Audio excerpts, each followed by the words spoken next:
আসসালামু আলাইকুম। আশা করি সবাই ভালো সুস্থ আছো। আলহামদুলিল্লাহ আমরা ভালো আছি। Hello guys, welcome back to channel.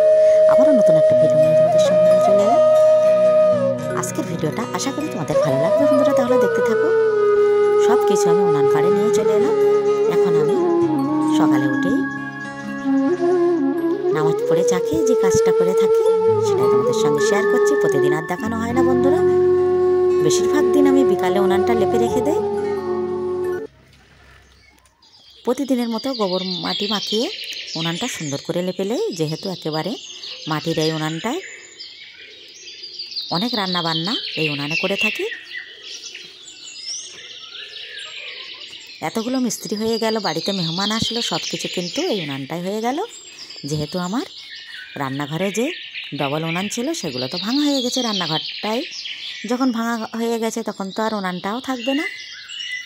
বেশ সুন্দর করে প্রথমে ছাইগুলো তুলে তারপরে গোবর মাটি মাখিয়ে উনুনটা সুন্দর করে লেপে নিলাম। ওটা হলো নিচের উনান। আর এখন ফাইনালি আমি চলে এলাম ছাদের উপরে। সব কিছু আমি গুছিয়ে নিয়ে এখানে গায়ে সুন্দর মিঠা মিঠা রোদ লাগিয়ে এখন আমি রান্নাটা বানাচ্ছি। রোদ্রের মধ্যে রান্না বানাতে কত ভালো লাগে বন্ধুরা, এটা আমরা সবাই জানি। শীতের রোদটায় কি সুন্দর মিষ্টি লাগে। সেই রৌদ্রের মধ্যে আমি চারিদিকে সুন্দর সুন্দর সবুজের সমারোহ, সেখানে বসে আমি রান্নাটা বানিয়ে নিচ্ছি। ভীষণই ভালো লাগছে। একটাই রান্না আমি তোমাদের সঙ্গে শেয়ার করলাম। প্রথমে আমি কড়াই বসিয়ে দিলাম, দিয়ে দিলাম পরিমাণ মতো পেঁয়াজ, দিয়ে দিলাম কিছু চিংড়ি, এখন দিয়ে দেবো উচ্ছে আলু। আজকে আমি উচ্ছে আলুর চচ্চড়ি বানাবো। আরও দুটো আইটেম আছে, সেগুলো তোমাদের সঙ্গে শেয়ার করলাম না, তাহলে কিন্তু ভিডিওটা অনেকটাই বড় হয়ে যাবে।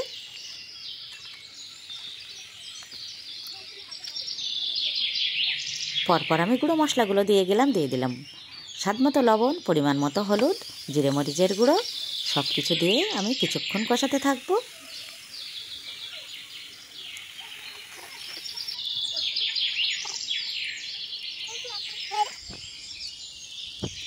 প্রতিদিন কিন্তু এইখানে রান্না বানাতে ভীষণই ভালো লাগে, কিন্তু প্রতিদিন আর হয়ে ওঠে না বন্ধুরা। অনেক কিছু নিচ থেকে সব কিছু গুছিয়ে আনা, আবার নিয়ে যাওয়া, এই জন্য এখানে কিন্তু রান্না বানিয়ে এখানেই খাওয়া হবে আজকে। প্রতিদিন খাওয়াটা হয়, রান্নাটা প্রতিদিন এখানে আর করা হয় না।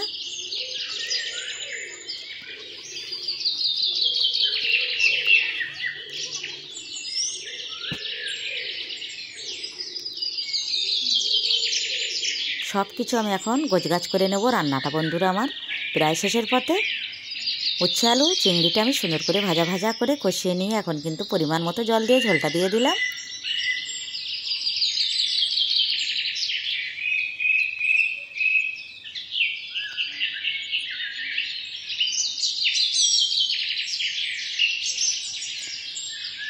যখনই খাওয়া দাওয়া করি বা রান্না বানাই সব সময় কিন্তু বাড়ির এই বিড়ালটা এখানেই থাকে। ওকে স্পেশাল করে আর খেতে দেওয়া হয় না, যখন আমরা খাই তখন দিয়ে থাকি। এই দু বাড়িতে থাকে।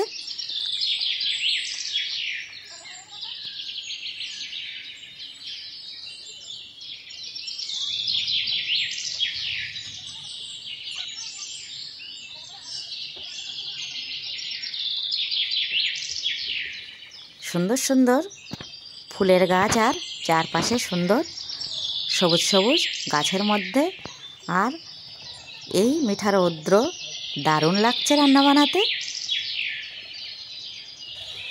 রান্না কিন্তু একেবারেই শেষের পথে। এভাবেই কিন্তু ভিডিওটা আমি আজকে শেষ করে দেব।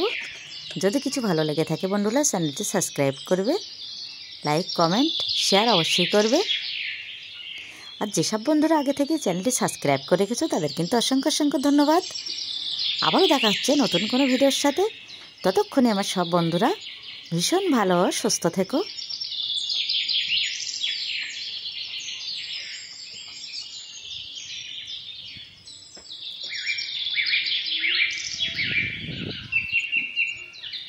তাহলে আজকের মতো ভিডিওটা আমি এখানেই শেষ করে দিচ্ছি। আল্লাহ হাফেজ।